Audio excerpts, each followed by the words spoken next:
কোহিনূর, কলমে লাবণ্য ইয়াসমিন, পর্ব ৫। গল্প পাঠে আমি আছি আপনাদের সাথে মারিয়া। অধরা দুপা পিছিয়ে গেল। কক্ষের ভেতরটা কেমন গুমট আর ধুলোবালিতে পূর্ণ। দুদিন আগেও বেশ পরিষ্কার ছিল, কিন্তু এখন মনে হচ্ছে কত বছর এখানে কেউ আসেনি। বাড়িতে এতগুলো কাজের লোক, অথচ শাশুড়ির এই রুমটা নোংরা হয়ে আছে। তাছাড়া এখানে মানুষের খুলি কিভাবে আসলো? অধরা ভয়ে ভয়ে সামনে এগিয়ে গেল। রুমের মধ্যে বৃত্ত একে খুলিটা তার মধ্যে রাখা হয়েছে। ফোঁটা ফোঁটা রক্ত খুলির উপরে ছড়ানো। অধরা ভয় পাচ্ছে প্রচণ্ড। জীবনে প্রথমবার এমন দৃশ্য চোখে পড়েছে।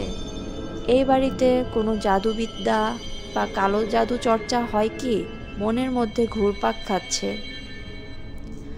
অধরা দ্রুত সবটা পর্যবেক্ষণ করল। ওয়াশরুমের টেপ থেকে পানি পড়ছে। অধরা দ্রুত পানি বন্ধ করতে ওয়াশরুমে গিয়ে দেখল ট্যাপ বন্ধ আছে। ও বেরিয়ে আসলো। চুপচাপ আলমারির ড্রয়ার চেক করে নিল। সেখানে সন্দেহ হয় এমন কিছু খুঁজে পাওয়া গেল না। সবগুলো কাপড় আর জুয়েলারি দিয়ে ভর্তি। অবশিষ্ট আছে বিছানার চাদর। অধরা বিছানা উল্টাপাল্টা করে দেখার সময় হঠাৎ ওর মনে হলো ওর পেছনে কেউ দাঁড়িয়ে আছে। অধরার ঘাড়ে তার উষ্ণ নিঃশ্বাস পড়ছে। অধরা জমে গেল। পুরো শরীর ফ্রিজ হয়ে গেছে। মৃদু মৃদু পা কাঁপছে। পিছনে ঘুরে তাকানোর শক্তি নেই। আর চোখে দেখার চেষ্টা করলো, তাতে আবছা করে অবয়ব দেখা যাচ্ছে।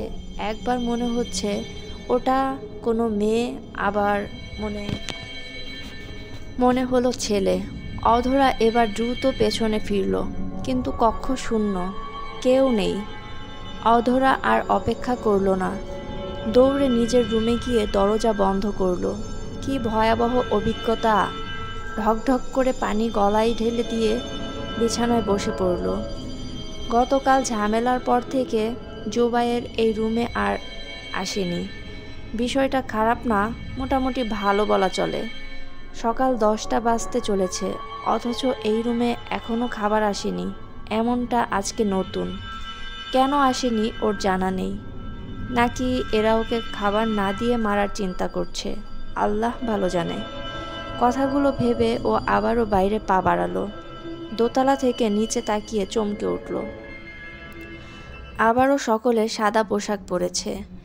নিশ্চয়ই কেউ মারা গেছে, কিন্তু কে? ভয়ে গলা শুকিয়ে আসলো। ডাইনিং রুমের সোফায় শাশুড়ি, শ্বশুর আর ননদের চুপচাপ বসে আছে। ননদেরা চুপচাপ বসে রয়েছে। কাজের মেয়েগুলো টেবিলে খাবার সাজাতে ব্যস্ত। একজন ভৃত্য খাবার নিয়ে উপরে উঠে আসছে। অধরা মেয়েটার আসার অপেক্ষা করল। মেয়েটা ওর কাছাকাছি আসতেই প্রশ্ন ছুড়ে দিল, আজ এত লেট কেন করলে? খাবার দিতে মানা করেছে? মেয়েটার মুখে কোনো হাসি নেই।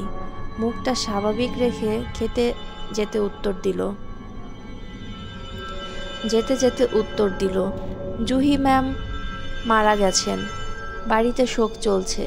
স্যার অসুস্থ। কথাটা শুনে অধরার চোখ কপাল থেকে বেরিয়ে আসার উপক্রম হলো। জুহির মৃত্যু কিভাবে সম্ভব? আহারে, জুবায়েরের।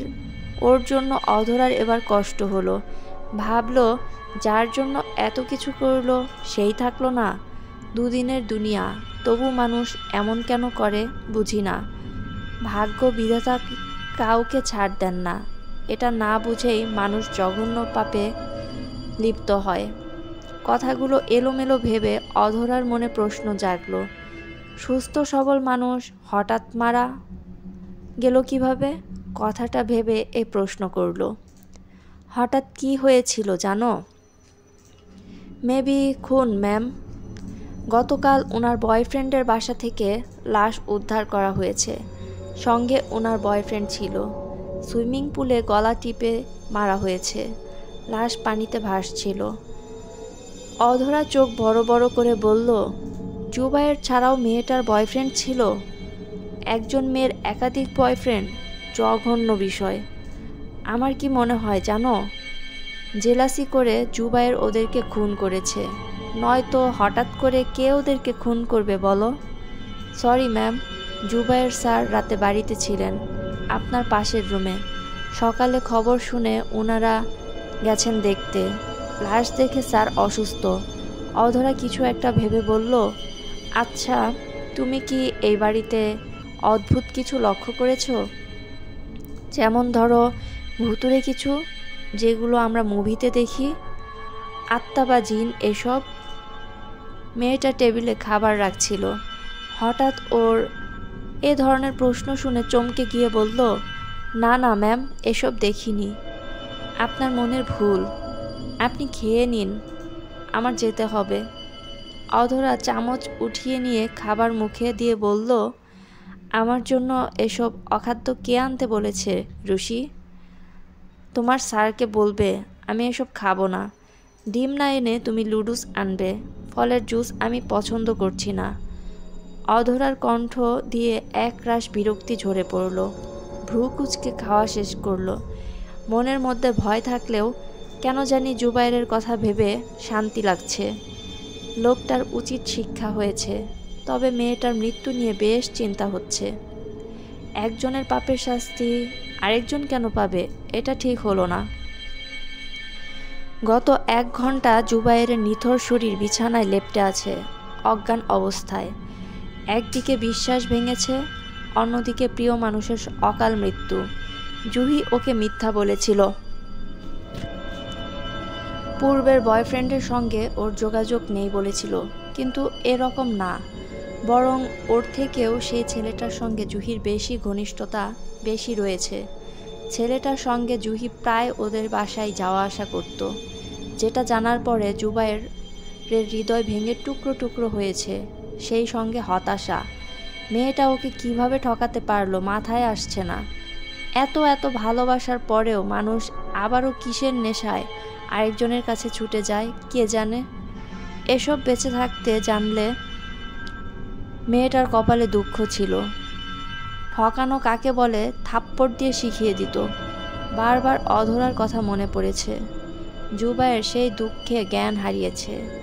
দুঃখের থেকে রাগ আর অপমান বোধ ওকে আষ্টে পৃষ্ঠে জড়িয়ে ধরেছে। অধরার সামনে দাঁড়ানোর মুখ নেই। মেয়েটাকে ঠকানোর জন্য হয়তো আল্লাহ ওকে এরকম শাস্তি দিয়েছে। ডাক্তার এসে দেখে গেছে কিছুক্ষণের মধ্যে ওর জ্ঞান ফিরবে, তবে আপাতত ঘুমানোর দরকার ভেবে ওষুধ দিয়ে গেছেন। মারিয়া ভাইয়ের পাশে মলিন মুখে বসে আছে। ভাইকে ও খুব ভালোবাসে। বোনদের মধ্যে মারিয়ার চেহারাটা বেশি মায়াবী। ছোট হওয়ার দরুন বাবা মা ভাই সবাই ওকে ভালোবাসে। কথা বলতে না পারলেও ওর একটা সিক্রেট বিষয় আছে, যেটা শুধু জুবায়ের জানে, আর কেউ জানে না। না জানার কারণ আছে। এই বাড়ির 5 মেয়ের মধ্যে ও জন্ম নিয়েছিল সিঙ্গেল। জুবায়ের ছোট থেকে বোনকে আগলে আগলে বড় করেছে। বিষয়টা যতদিন ওর নজরে আসে, ও দ্রুত বোনকে শিখিয়ে নিয়েছে এসব কাউকে না বলতে। বোনটাও ভাইয়ের প্রচণ্ড ভক্ত। ভাই যা বলে অক্ষরে অক্ষরে পালন করা চাই। গতকাল রাতে ভাইয়ের হুকুমে অধরার খাবার আর ওষুধ দিয়ে এসেছে। এ বাড়িতে ও ছাড়া সবাই যমজ। পরিচিতরা এটা নিয়ে বেশ মজা করে, তবে এই বাড়ির লোকজন সেটা গায়ে মাখে না। জুবায়েরের বড় বোন পশরা ফারুকীর বয়ফ্রেন্ড ছিল। বিয়ের কথাবার্তা পাকাপাকিও হয়েছিল, কিন্তু কপাল গুনে বিয়ের 2 দিন আগে সে মারা গেছে। তারপর সব থমকে গেছে। বাকিদের বিয়ের বয়স হয়েছে, কিন্তু কি এক অজানা কারণে তাদের বিয়ের বিষয় নিয়ে এই বাড়িতে কেউ আলোচনা করে না। বিয়ের প্রস্তাব ফিরিয়ে দেওয়া হয়। মানুষ দূর থেকে এই রূপ শুধু অবলোকন করতে পারে, ছুঁয়ে দেখার সাধ্য কারও নেই। জুবায়ের পড়াশোনা শেষ করে বাবার ব্যবসা দেখাশোনা করছে। চেহারা মায়ের মতো বিলেতি, তবে বেশ মেজাজি। কথায় কথায় হুমকি দিতে উস্তাদ। রেগে গিয়ে ভুল করতে দুবার ভাবে না। আরমান ফারুকী ছেলের থেকে বেশি কিছু পাওয়ার আশা করেন না। উনি এই ছেলেকে দিয়ে জীবনের একটা মাত্র গুরুত্বপূর্ণ কাজ করিয়ে নেবেন, এর চাইতে বেশি দরকার হবে না। সারাদিন ঘরে বসে দিন পার হলো অধরার। মন মেজাজ প্রচণ্ড খারাপ। পাশের রুমে জুবায়ের ঘুমিয়ে আছে। হঠাৎ করে সে গার্লফ্রেন্ডের শোকে অসুস্থ। অধরার কাছে এসব ন্যাকামি বলে মনে হচ্ছে। মায়ের থেকে মাসির দরদ বেশি। মায়ের মতো চাচি মারা গেছে, হেলদোল নেই। এদিকে কোথাকার কোন মেয়ে মারা গেছে, সেই শোকে বেডা ভিমরি খেয়েছে। বিরক্তিতে অধরার চোখ মুখ কুঁচকে আছে। কাজের মেয়েটা বারবার খাবার দিয়ে যাচ্ছে, দেখাশোনা করছে, ঘরের বাইরে যাওয়া নিষেধ করেছে। অধরা পাত্তা দিল না। শাশুড়ি মায়ের লাল রঙের পুটলিটা দেখার ইচ্ছে জাগলো।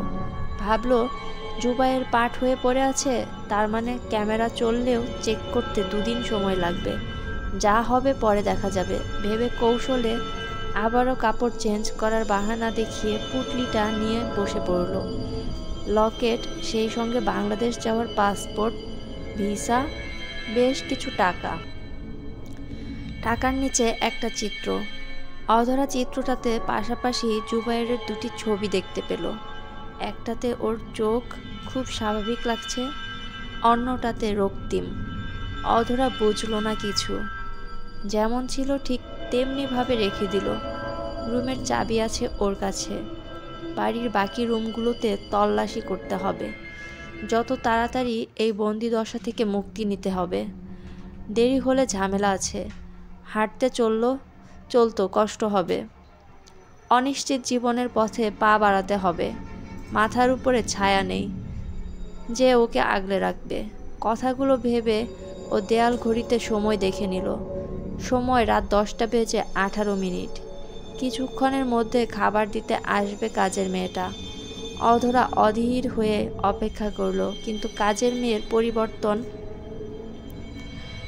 পরিবর্তে মারিয়া আসলো। মেয়েটার মুখে সবসময় মিষ্টি হাসি লেগেই থাকে। অধরা আফসোস করে খাবার শেষ করলো। চুপচাপ মেয়েটা সব গুছিয়ে নিয়ে চলে যেতেই অধরা দরজা সামান্য খুলে তাকিয়ে থাকলো। ওকে সবার শেষে খাবার দেওয়া হয়েছে। অধরাকে নিয়ম কানুন মেনে খাওয়ানো হচ্ছে। Time 2 time. বাইরে চুপচাপ দেখে ও চুপি চুপি বেরিয়ে আসলো। আজ মিশন চলবে নিচের রুমগুলোতে।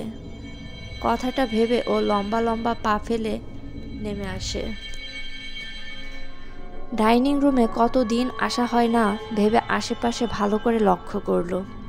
সিঁড়ির পাশের রুম থেকে আওয়াজ আসছে, মৃদু মৃদু হাসি আর কথাবার্তা হচ্ছে। অধরা চুপি চুপি রুমের জানালা থেকে উঁকি দিয়ে চমকে উঠল। জুবায়ের বোনদের নিয়ে মনের সুখে গল্প জুড়েছে, সেই সঙ্গে মদ গিলছে। পাশাপাশি 4 বোন আর ওর বাবা মা আছে। সবগুলো শয়তান এখানে জড়ো হয়েছে। অধরার কপালে ভাঁজ পড়ল। জুবায়ের সারাদিন প্রেমিকার বিরহে অজ্ঞান ছিল। সবটা ওর ভণ্ডামি ছিল। প্রচণ্ড রাগে ওর শরীর জ্বলে উঠল। হঠাৎ জুবায়ের আশেপাশে তাকিয়ে কি একটা ইশারা করল। আরমান ফারুকী কি বুঝলো জানা নেই। উনি বলে উঠলেন, আর কেউ নেই এখানে, নজর কে দিবে? অদ্ভুত, টেনশন করো না। অধরার বুক কেঁপে উঠল। ধরা খেয়ে গেলে ঝামেলা হবে। জুবায়ের উঠতে উঠতে ও দৌড়ে উপরে চলল।